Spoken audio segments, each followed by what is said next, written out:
Here again with Smart System. In our last lesson, we learned about the different types of triangle. Chart patterns, the ascending triangle, descending triangle, and symmetrical triangle. In today's lesson, we're gonna learn specific strategies for trading each of these patterns, complete with entry and exit points. So let's get started. As we learned in our last lesson, the direction in which the market breaks out of the triangle and whether the market is in an uptrend or a downtrend determines whether the pattern is a continuation or a reversal pattern, and therefore whether the traders are gonna look to get long or go short as a result of the breakout, as with other patterns we've recently learned about. When traders spot a ascending triangle, which we're gonna start with, they will look to trade the break of the upper resistance line.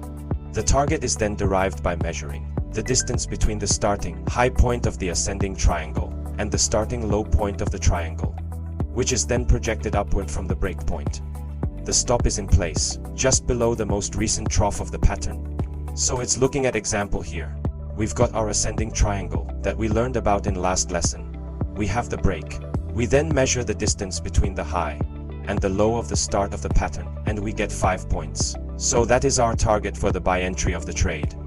And then we place our stop just below the most recent trough of the pattern. The descending triangle is basically just the opposite. It's a mirror image. We're normally gonna see these in downtrends, and we're gonna look to trade, or traders will commonly look to trade, the break of the lower support line. The target is then calculated in the same way as with the ascending triangle, by measuring the distance between the high and the low points, and then projecting that distance downward from the break.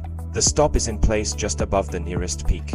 So here's our descending triangle. You can see there, same one from last lesson. We see the break here. We see the distance between, or measure the distance between the high and the low at the start of the pattern, and we get 800 points there. So that's our target for the trade. And then we place our stop just above the most recent peak.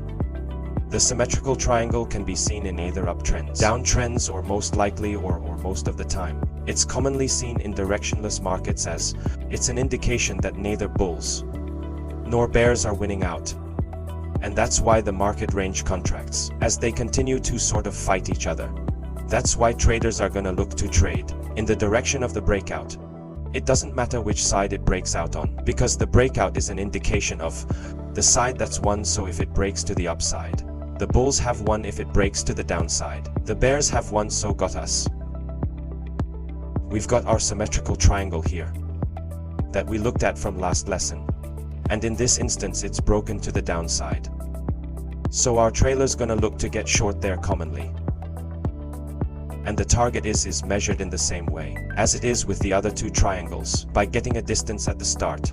So this case it's 1050. Project that downward. And that's our target for the trade. And then stop, because it's broken to the upside, is placed just above the most recent peak. If that trade had broken to the upside of the market, broken to the upside of the symmetrical triangle there, then everything will be done in reverse, all right, as with our other lessons and some of the patterns that we've looked at recently. And those volume is often looked to as a confirmation. With all three of these patterns, trailers are gonna like to see a decrease in volume as the pattern matures, and then an increase in volume of the breakout from the triangle, just as with our other strategies that we've looked at most recently. That's our lesson for today, and that's gonna complete our lessons on charting patterns.